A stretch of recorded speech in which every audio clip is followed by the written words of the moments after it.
no Brasil para ser assim mais plural e justo, a gente tem entre 35 e 40 pontos de aprovação do presidente da República, de popularidade. E o mais baixo que a gente chegou nisso foi 25 pontos de aprovação.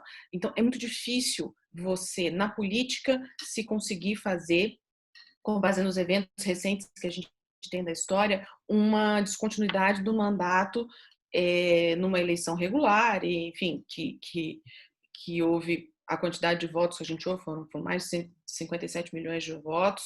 É muito complicado você fazer a descontinuidade desse mandato com um presidente com essa popularidade. A gente pode pensar em alguma coisa nesse sentido, em algum cenário pior e assim, digamos, worst case cenário no Brasil, com em torno de 10% de popularidade. Lembrando que o Temer, quando sofreu as denúncias, se segurou na aliança muito forte, muito consolidada que ele tinha com os partidos de centro no Congresso, mas ele tinha ali em torno de 5%, 8% de popularidade, muito diferente do cenário que a gente está hoje. Tem e assim, e pelo que consta, na verdade, assim, a faixa de 30% já é uma faixa mais aguerrida, né? De muito difícil descer disso, né? Então, parece bem, se realmente você precisa de 10% como índice aí, né, de popularidade, é bem difícil disso acontecer. Essa questão que você comentou, ela já é desses últimos dias mesmo, porque parece que deu uma esquentada nos últimos dias aí nessa questão de uma probabilidade de impeachment, né? A gente vem monitorando esse tema, claro, com bastante atenção, e esse tema ele vem subindo e descendo, ele tá num movimento de onda. E semana passada, e nos últimos 10 dias, por conta dos eventos relacionados à investigação do Fabrício Queiroz no Rio de Janeiro, que envolve o senador Flávio Bolsonaro, o filho mais velho do presidente, a gente tem realmente a gente teve uma volta desse tema, assim, ancorado em percepções só, zero fatos que envolvam o presidente até agora nesse processo. Isso é absolutamente verdadeiro. Quando os advogados dizem que não tem nada ainda que o envolva nesse processo, não tem absolutamente nada. A gente tem essa apuração e faz esse acompanhamento de perto, porque aí vira a partir do momento que envolve o presidente da República, viraria uma outra crise. Isso a gente não tem no cenário ainda. Então, quando um tema, digamos assim, aperta um pouco, a gente vê mais comentários nesse sentido. E da semana passada para cá, a gente tem visto um momento de baixa desse tema, muito por conta de uma mudança de comportamento do presidente da República.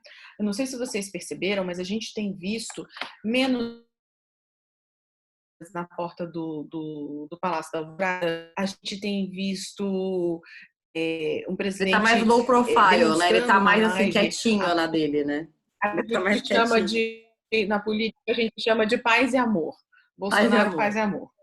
E aí, exatamente, ele fez uma homenagem para as vítimas, justíssima homenagem para as vítimas da Covid-19 até agora, na live de quinta-feira, na semana passada. Então, a gente tem visto o presidente da República um pouco mais presidenciável nos últimos dias.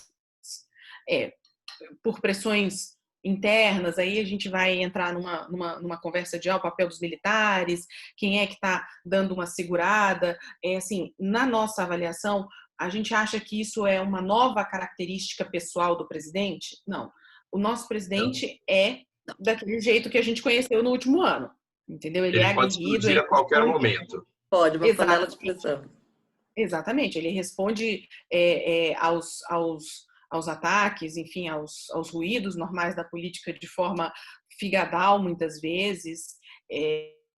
Nesses casos do judiciário, principalmente, ele tem menos ainda racionalidade para lidar com esses temas, porque muitos desses temas, enfim, afetam os filhos dele, afetam a própria ferramenta. Eu acho que isso pode incomodar bastante ele, né? Deve incomodar muito ele. isso, isso demonstra que ele demonstra se incomodar bastante com isso.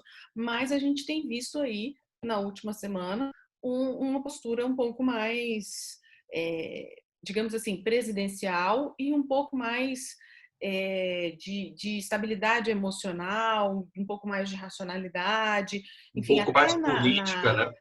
um pouco mais política, justamente. E até, por exemplo, nessa última polêmica envolvendo o novo ministro, o novo indicado para o Ministério da Educação, ele respondeu de uma forma muito mais paciente ontem no Facebook, muito mais informativa do que sempre responder com ataques. Isso facilita muito, porque mesmo as pessoas de dentro do governo dizem que muitas das crises que a gente vê hoje na política que criam essa estabilidade toda na economia muitos até nem afetam diretamente, né, Gabriela, a economia, mas elas criam um clima em que a gente fica sempre em alerta, a O gente que vai fica sempre acontecer, né? A gente fica com tensão. é o próximo problema que o governo vai criar É, e que vai criar esse tema de tensão. Então, assim, para o mercado é ruim viver porque o mercado nesse clima de tensão. ele cria expectativas, ele trabalha com expectativas, não com dados de uma maneira Todos presente, nós. mas com algo futuro, né? Então, o que ele talvez falar, ou a atitude X, ela vai ter um impacto futuro, e aí tenta se precificar esse impacto futuro. E é um caos, né? Então, essa atitude mais paz e amor dele nos deixa um pouco mais, diria, Isso confortáveis, né? no meio de uma turbulência muito grande, né? De uma Só situação muito que é extrema, né? o coronavírus. Ô, Débora, deixa eu te fazer uma Não, pergunta. A gente está tendo agora também uma outra coisa que pode esquentar. Tem um julgamento, né, no TSE que volta, né, sobre a questão de, acho que tem alguns processinhos sobre a própria chapa, né? Então, como é que tá isso, né? Como é que a temperatura disso? Porque isso pode dar uma esquentada de vez, ou você acha que talvez isso pode dar sei lá, se esvair pelo tempo, né? Porque a gente fica um pouco preocupado por conta de ser algo que sim pode ter um risco aí de cassação do mandato, né? O risco de cassação do mandato vai existir enquanto existirem essas ações. O que acontece? Essas ações, elas meio que ficam ali pairando na justiça eleitoral e no momento em que é necessário, assim, você vai ver que encerrar essas ações é sempre mais para o final do mandato que começam a se encerrar essas ações. Elas ficam ali pairando, e como a gente viu já na segunda metade do mandato da ex-presidente Dilma, e na época do vice Temer, a gente teve o julgamento da ação que tem passar para Dilma Temer, e foi um momento justamente de forças políticas reunidas em torno daquele objetivo que era tirar a Dilma. Então, essas ações, tecnicamente, elas precisam se no sentido de ter provas e de ter condições técnicas para tomar essa decisão.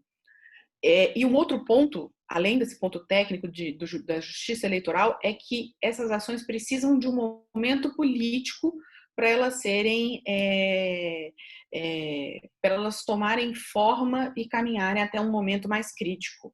Então, assim, elas vão continuar, o nosso call é que elas vão continuar tramitando, e a gente vai continuar falando desse assunto ao longo do próximo semestre, e à medida que as coisas forem caminhando, se a gente tem a piora na popularidade, a piora na percepção da população sobre a sua capacidade econômica, a piora do endividamento das pessoas, enfim, se a gente tem um cenário de insatisfação popular, mais um cenário de insatisfação política com a atuação do presidente da República, o que acontece é que essas ações, elas ganham um estímulo, elas saem dessa fase de velocidade de cruzeiro e elas ganham um estímulo para entrar. Exatamente como aconteceu na chapa de Dilma Temer. E aí, naquela ocasião, não houve a cassação, havia muita vontade de tirar a ex-presidente Dilma do cargo, mas não houve a cassação, porque também havia apoio político para que o vice-presidente Michel Temer assumisse naquele momento a presidência da República. Então, essa solução caçaria os dois. Então, você não poderia ter Michel Temer Pegaria o herdando centrão, a né? cadeira. Exatamente, E aí exatamente. Então, não era o interesse. Exatamente, então não era o interesse da política naquele momento. Então, assim, você tem uma questão técnica muito importante que a gente vai discutir com atenção nos relatórios e nos feedbacks que nós da XP passamos para vocês. A gente vai discutir com atenção esses temas técnicos, porque eles são importantes na hora do julgamento e para o desenvolvimento dessas ações, e eles, ao longo da tramitação dessas ações, causam ruídos, mas a gente tem que monitorar essas duas vias, a via política e a via jurídica, para entender um pouco essas ações. Bom, como é que está no TSE agora? A gente tem 7 ações tramitando. 2 delas vão ser julgadas hoje, que são as que falam de uma interferência, de um hackeamento de uma página do Facebook que era contrária ao presidente Bolsonaro durante as eleições e foi hackeada, e acabaram colocando conteúdo a favor do presidente numa página que originalmente era contrária às ideias do Bolsonaro na campanha. A indicação que a gente tem dos bastidores do TSE é que essas ações devem ser rejeitadas, devem ser arquivadas, porque elas não têm muitas condições de provar. Primeiro, que o presidente o hackeamento ficou provado, mas não tem como provar que o presidente tinha concordância, anuência ou ciência do que estava acontecendo. Pode ser um apoiador que resolveu fazer o hackeamento, que é uma prática reprovável, mas que ele não tenha nenhuma ligação, assim, não tenha ido lá e pedido ao presidente, ou o presidente pedido a ele que fizesse aquilo enquanto candidato. E 2, a gente não tem, é difícil mensurar qual seria nessas páginas do Facebook na eleição, no resultado da eleição. Porque o que o TSE vai avaliar são 2 coisas. Se houve concordância, anuência, participação do candidato no ilícito, e se essa irregularidade foi capaz de desequilibrar a eleição. Mesmo que o resultado da eleição tenha se mantido o mesmo, mas se foi Decisivo, né? se for capaz de equilibrar. Pensa numa corrida, a eleição é uma corrida. É como se você colocasse o Bolt 1 metro para frente do marco de saída da corrida e o adversário dele 1 metro para trás. Então, assim, isso desequilibra muito a corrida, considerando que você tem, sei lá, 2 grandes atletas e desequilibra muito. Um está 1 metro à frente e o outro está 1 metro atrás. Então, é mais ou menos essa lógica do julgamento no TSE. E aí a gente tem ainda, sem definições mais claras de quando serão julgados, 4 processos, que são as ações de investigação eleitoral, que tratam daqueles disparos em massa via WhatsApp durante a eleição.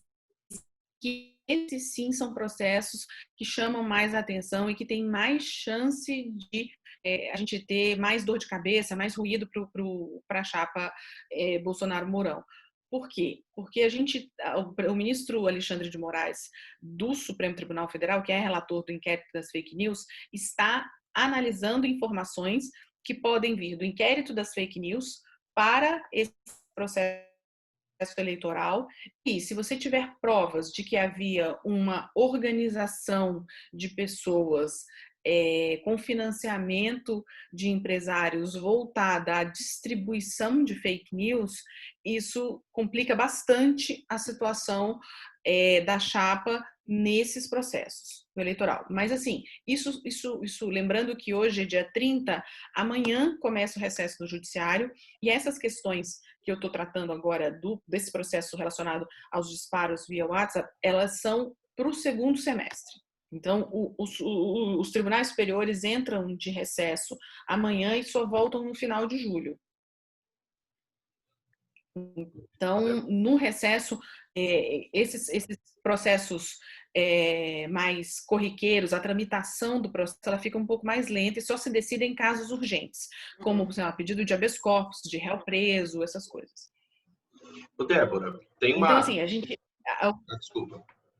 Pode falar, conclui. Eu só queria fazer um fecho aqui nessa questão do eleitoral. O resumo do eleitoral é: a gente precisa acompanhar tecnicamente as ações, porque mesmo que elas não levem à cassação da chapa, elas geram muito estresse na produção de provas, porque aí elas alimentam uma narrativa de que a eleição não foi, de que a disputa eleitoral não foi legítima por algum motivo, de alguma forma. Então, é ruído político e mexe com o mercado e enfraquece o governo.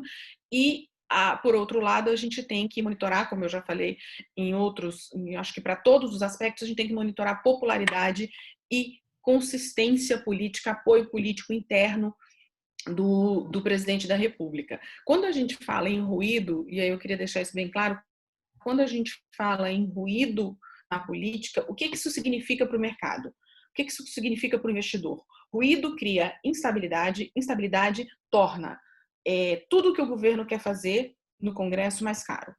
Mais caro os parlamentares de centro, para o apoio, eles querem mais cargos, eles querem mais ministérios, eles querem mais emendas parlamentares. Nada disso que eu estou falando é ilegal ou irregular, mas é mais apoio ao governo cedendo espaço no governo, ou seja, cedendo poder para outros partidos.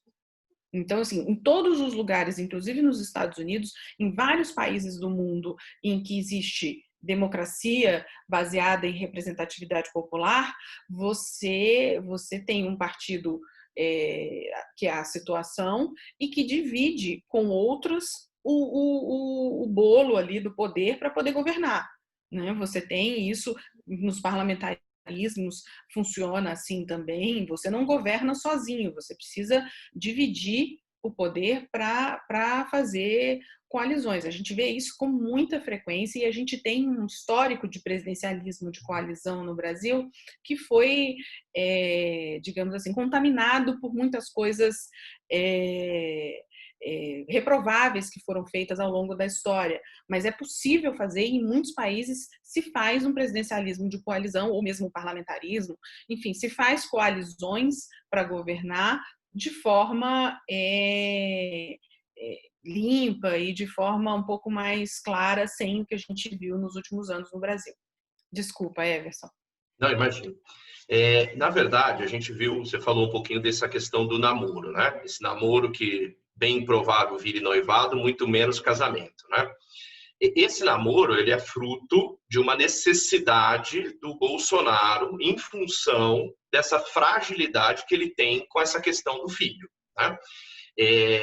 Mas você vê que esse namoro pode surtir um efeito positivo do ponto de vista de, por um tempo, a gente ter algumas aprovações que talvez sem o namoro não acontecessem, né? Porque, de fato, a gente tem coisas importantes para acontecer, né? Eu sempre vejo, o Guedes sempre falou isso, eu lembro da Expert do ano passado, e o Guedes, ele já falava assim, gente, eu não tenho nenhum problema com o Maia, né? O Maia é, inclusive, um dos grandes parceiros para a aprovação da reforma. Mas a mídia adora o tumulto e aí eu peço para vocês ficarem fora do ruído, né? Ele sempre fala isso, né? E de fato ele aprovou a reforma, né? Acabou passando a reforma. Então, você não acha que agora, por exemplo, a gente pode ter, com esse pano de fundo da nossa necessidade aí da pandemia e do impacto econômico, e com esse namoro que foi à força, mas foi ter alguma coisa que possa passar mais fácil e que tenha um impacto no Brasil muito importante? Bom, vamos lá. A gente tem uma agenda ainda da pandemia que precisa ser vencida. Então, a gente tem discussão sobre as medidas provisórias que inseriram a possibilidade de negociação freestyle ali entre empregador e trabalhador para resolver os problemas da pandemia, redução de jornada com redução de salário. A gente tem a outra medida provisória que muda um pouco as regras do sistema AES.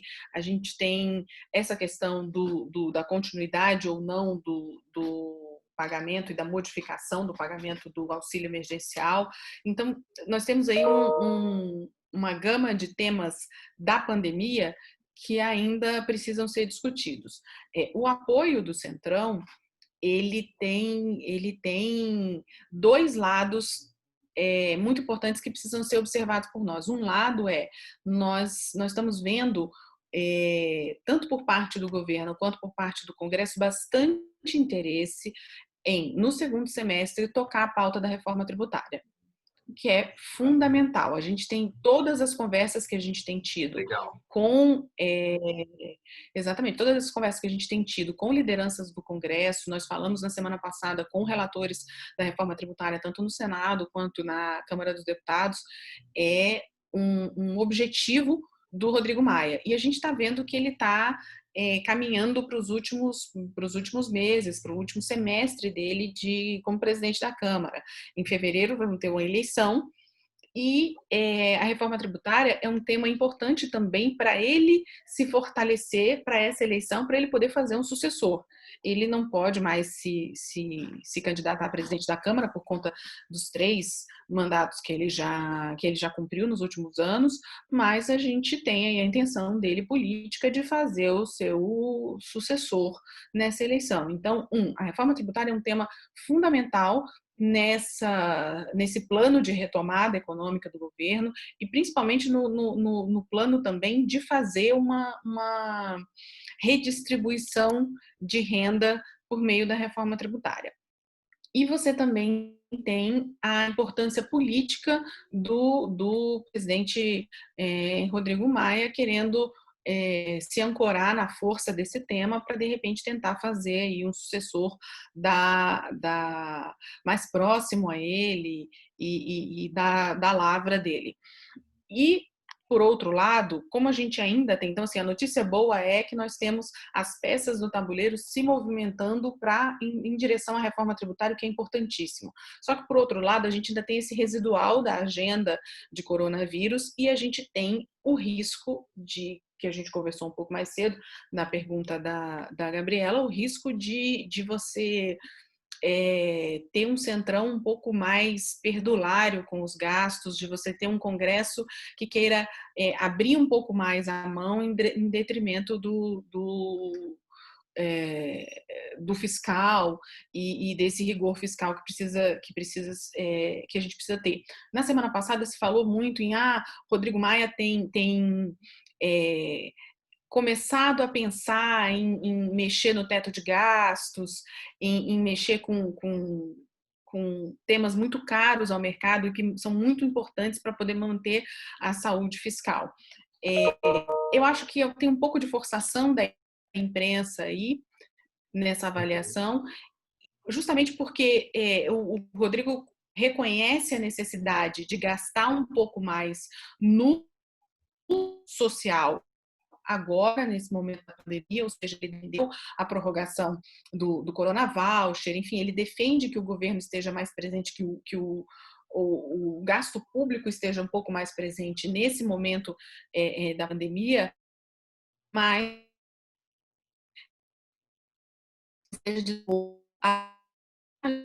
dele, que sempre foi alinhada com as reformas e com a saúde econômica do país, com uma notícia e uma responsabilidade de ter acabado com o teto de gastos. Eu acho que foi assim, que é considerado uma das evoluções mais importantes da economia, no caminho para a estabilidade econômica dos últimos anos. Então, a gente não acredita que exista digamos assim, essa postura e essa intenção antifiscal do Rodrigo, mas ele tem menos força hoje para segurar o Congresso, se o Congresso quiser, no ano eleitoral, distribuir um pouco mais de benesses, entendeu? Então, assim, como ele está no final e ele precisa pensar na sucessão dele, enfim, ele tem um pouco menos de força para segurar se houver isso. Então, existe uma preocupação grande de você ter que de você ter essa dificuldade aí no fiscal, e o Congresso querendo pressionar esse fiscal, mas a notícia boa é que, para desviar um pouco dessa vontade do Congresso de mexer nas questões e de criar mais gasto, você tem a reforma tributária, que está ganhando muita força o tema, e aí a gente fala o que se fala, tanto vindo do governo quanto vindo do Congresso. A gente não tem ainda uma reforma, uma proposta de temas de reforma ou do que é prioridade para o governo, mas isso está sendo estudado, é fato que está sendo estudado há bastante tempo, mas em um momento político adequado, isso vai chegar ao Congresso. E a gente tem a intenção dentro do Congresso, de se fazer, por enquanto, a criação do IVA dual, ou seja, uma reforma nos impostos federais, uma reforma, digamos, um pouco mais de acertar o terreno primeiro, e aí depois você iria mexer nos temas mais delicados setorialmente, que criariam um pouco mais de problema. Por enquanto, a tributação de lucros, dividendos, que é um tema que preocupa bastante o mercado, ainda está fora da pauta. Não há indicação de que tributação de lucros e dividendos vai ser tratada nessa etapa da reforma tributária. Mas a gente continua acompanhando esse tema. E como a gente não tem ainda contribuições do governo dentro das duas propostas que tramitam, uma no Senado e uma na Câmara, é um pouco mais difícil da gente dizer o que vai caminhar mais, o que vai caminhar menos, porque a força do governo aí nesses temas é bastante importante. O empurrão que uma proposta, que um conjunto de intenções do governo dê, é bastante importante para o desenvolvimento do tema. Então, assim, a gente pode esperar para esse ano. A gente teve, enfim, a aprovação semana passada fundamental do marco do saneamento. A gente pode esperar para esse ano alguma coisa de reforma tributária. Mas isso, é claro, depende de calendário. A gente está falando de um ano eleitoral. Então, a gente está discutindo essa semana fortemente no Congresso Nacional o adiamento das eleições municipais. Eu ia te perguntar justamente isso, porque existe essa questão do adiamento de uma ajuda aí, de 5 bi, é isso mesmo que eu estava olhando? Não sei se o número está correto, de 5 bilhões, de estar liberando o governo federal para os municípios, e aí teria eu não sei se eu li alguma coisa equivocada, mas teria talvez uma discussão aí da equipe econômica não gostando muito dessa história. Então eu queria entender um pouco mais também, não sei se eu acabei entendendo muito mais, mas teria uma resistência aí que poderia estar sendo encontrada na Câmara, e a gente teria mas aí a mudança da data vem acompanhada de mais 5 bi para as prefeituras. Eu queria entender o que é isso, o que o governo ele pretende estar dando de incentivos aí, o que o Bolsonaro está pensando, mas por conta, em virtude talvez de um apoio aí dos municípios, né? Que a gente acaba esquecendo que o Brasil é uma república federativa. E é até legal falar sobre isso, Débora, que o pessoal fala, poxa, a União, ela deu, né? Então, o governo federal, ele deu um direcionamento, por que todos não seguem esse mesmo direcionamento e a gente acaba desencontrando? Então, queria que você falasse também sobre isso aí, juntando essas duas pontas. Bom, puxando um pouco o gancho dessa explicação que você deu, realmente, a gente atua numa república federativa. A gente tem uma federação um pouco mambembe, assim, porque os nossos entes federativos não têm muita autonomia. Pela Constituição Federal, o ideal de Constituição, a Constituição que o Brasil imitou quando fez a dele foi a Constituição dos Estados Unidos. Eles se inspiraram na Constituição dos Estados Unidos. E lá, os entes federativos, que são os estados, aqui que a gente chama de estados, eles têm muito mais autonomia para definir regras que aqui no Brasil são de uso privativo, ou seja, de legislação privativa da União. Então, aqui você tem a União e 26 estados, né, 26 federações, mais o Distrito Federal. Essas federações, elas têm alguma autonomia. Por exemplo, um exemplo que está bem próximo da gente. Na pandemia, o Supremo interpretou a Constituição de forma a dizer, olha, os estados e municípios, dentro dos seus limites, eles têm atribuição para decidir eles como fazer e organizar o combate ao coronavírus e o controle da pandemia. E isso está sendo feito. Nos Estados Unidos, os estados têm um pouco mais de autonomia. Por exemplo, existem estados lá que permitem a pena de morte, por exemplo. Outros estados não. No Brasil, a pena de morte foi abolida, não existe isso na figura do direito, porque é uma cláusula pétrea da Constituição, a proteção à vida. Então, você tem uma série de diferenças de inspiração e a gente fala que, apesar de ser uma república federativa, nós temos, os entes federativos têm muito menos independência no Brasil do que nos Estados Unidos, e essa falta de independência em alguns temas, por exemplo, setor elétrico, só a União pode legislar, porte de armas. Exatamente, porte de arma. Você tem uma série de temas que são reservados, que são privativos da União para legislar. Alguns temas tributários, a maioria dos temas tributários, na verdade. Então, você acaba tirando um pouco da autonomia dos estados, e a gente também tem o problema de que muitos estados não têm autonomia financeira. E aí, muitos estados, muitos municípios, então, se você depende do repasse da União e tem menos autonomia financeira, isso estimula que a gente tenha uma federação menos autônoma do que no modelo ideal que o legislador originário, que o constituinte originário previu. Então, enfim, isso causa alguns ruídos. Por exemplo, na reforma tributária, a gente tem uma discussão séria de divisão do país que produz mais em termos industriais e do país que produz mais serviço, que presta mais serviço. Então, quando você vai criar um IVA e mexer na tributação dos bens nesses estados, você tem essa dificuldade. Você tem locais em que você tem mais indústrias, que você tem mais produção industrial, do centro-oeste para cá, ali, região sudeste, um pouco abaixo ali para cá, você tem mais produção industrial.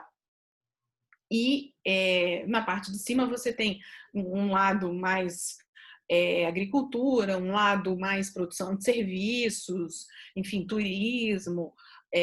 São características econômicas diferentes dos estados e são características econômicas que requerem tributações diferentes. Então, quando você faz uma solução para todo mundo, você cria ruído, cria debate e discussão. Cada estado quer a melhor solução para si, né?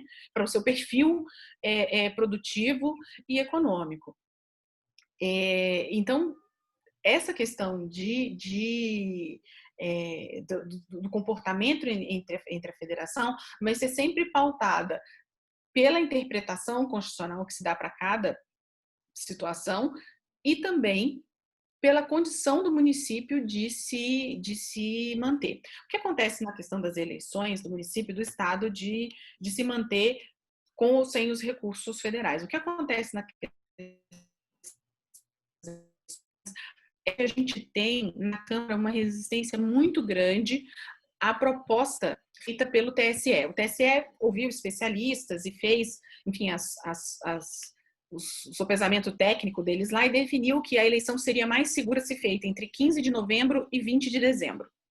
Eles falaram, então a gente fizeram um parecer técnico, entregaram para o Congresso, falaram, olha, a gente sugere tecnicamente que sejam essas datas, porque na verdade o executor das eleições é o TSE, é a rede do TSE, TRS, no Brasil todo. Então eles disseram, olha, é mais seguro fazer nesse período de tempo. E aí nesse período de tempo vocês escolhem as datas que podem ser feitas. O Senado aprovou a data a partir de novembro e a Câmara tem 2 problemas principais para aceitar essas datas. O primeiro deles é a questão de fazer novos prefeitos e novas lideranças nas localidades. Se você tem uma campanha menor, se você adia a eleição mais para o final do ano, tem uma campanha menor. A campanha começaria lá 16 de setembro. Se fosse em outubro a data da eleição, a campanha começaria em agosto.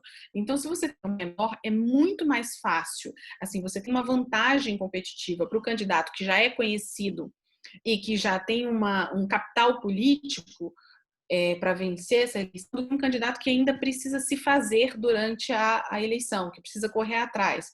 Então, você tem uma dificuldade nos estados, e a política dos municípios e a política local brasileira é muito diferente da política nacional. Muitas vezes, um candidato que é do meio político que é situação no cenário nacional e que é forte no cenário nacional, no cenário local, ele é oposição. E ele é fraco porque o adversário dele tem mais votos no cenário local. Então, a gente tem essas modificações e cada localidade tem realmente um cenário muito ímpar, muito díspare. E a dificuldade, alguns, a gente teve uma renovação muito grande no Congresso Nacional esse ano, e muitos deputados que vieram por meio dessa renovação querem ou se eleger prefeitos nas suas localidades, nas suas bases eleitorais, ou eleger aliados prefeitos. E eles não estão, muitas vezes, na tradição política das suas localidades e não na situação de ter um capital político mais consolidado. E a segunda questão é o TSE e o próprio Rodrigo Maia têm muito receio de que a Câmara vai enrolando decisão e acabe tendo que prorrogar o mandato. O pior cenário é esse de prorrogar mandato, porque você cria uma exceção evidente muito ruim para a democracia, que é o fato de você deixar, por algum motivo de força maior, como a pandemia, você deixar de cumprir a Constituição naquele ponto em que diz que o mandato do prefeito tem 4 anos. E se você descumpre para o mandato do prefeito, você pode descumprir para governador, você pode descumprir para presidente da República, para senador, e aí vai, por aí vai. Então, assim, bagunça o coreto. Pode ser que aconteça alguma coisa ou que tenha um tema emergencial outro e se queira não fazer eleições em 22, por exemplo. E, assim, a indicação que a gente tem dos especialistas é que a pandemia vai continuar. Enfim, a gente vai ter ondas simultâneas em intensidades diferentes nos territórios, mas a gente vai conviver por muito tempo com isso. Estando num momento de baixo contágio, num momento de mais alto contágio, mas a gente vai conviver por um tempo até se ter uma vacina, alguma coisa que dê mais segurança. Então, são essas duas questões, basicamente. A gente viu, do final da semana passada para cá, a gente viu a entrada de alguns ministros do Supremo nessa discussão com a Câmara, para convencê-los da necessidade do adiamento das eleições. E os argumentos são aqueles argumentos que o Supremo usa. Olha, quando vocês, se por acaso vocês tomarem uma decisão que a gente ache que não é sanitariamente segura para a população, o Supremo tem condições de mudar a data no plenário, entendeu? De mudar o que vocês decidiram e estabelecer uma nova data. E se por acaso vocês não houver sanitárias para fazer, em vez de prorrogar, o Supremo vai dizer que tem que fazer em novembro. Então, alguns líderes, Marcos Pereira, do Republicanos, alguns líderes importantes começaram a repensar suas posturas e aceitar um pouco mais essa visão do Supremo. A gente ainda está bastante incerto nessa situação. A grande importância da questão das eleições é o tempo a mais de calendário que a gente vai ter em Brasília para discutir reformas. Se a campanha começa em 16 de agosto, assim, você vai ter ali 2 semanas em agosto, mais entre o primeiro e o segundo turno, 1 semana de esforço concentrado ali e acabou o ano. Se você tiver uma campanha começando em setembro, você tem mais tempo para discutir reformas e temas econômicos importantes.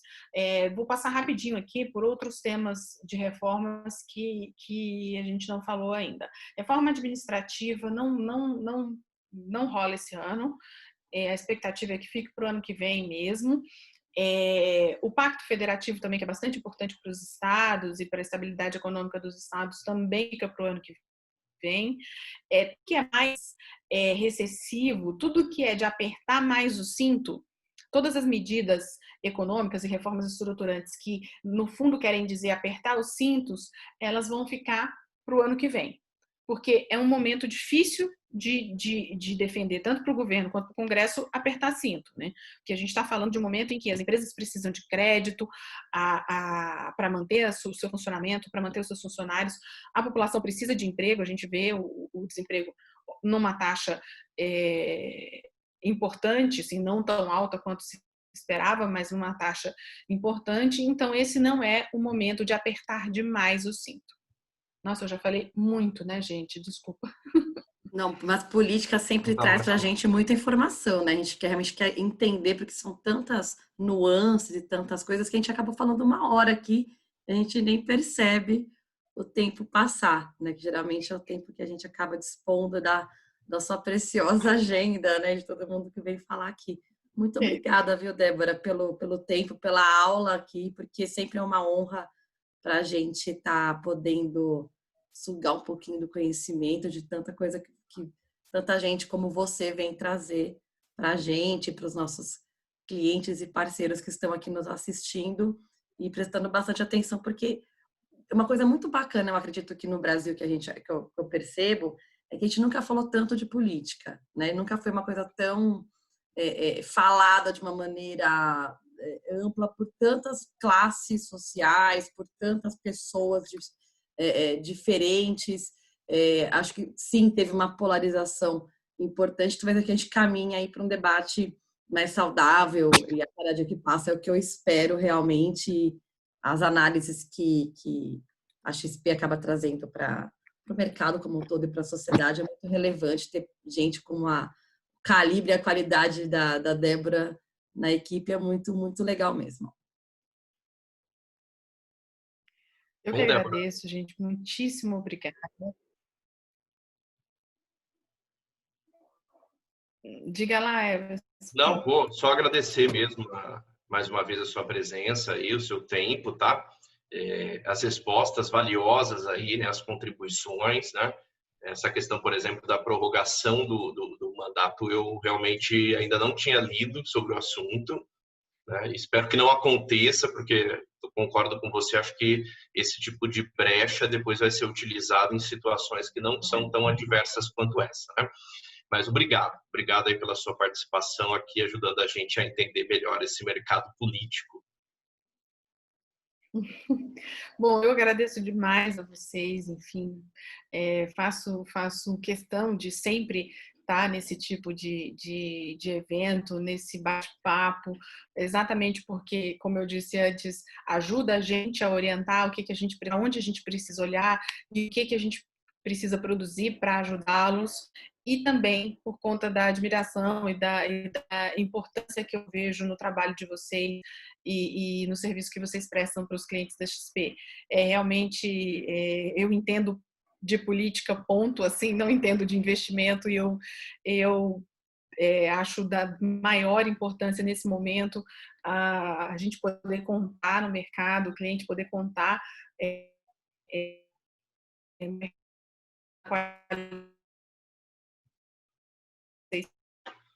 a fazer essa orientação.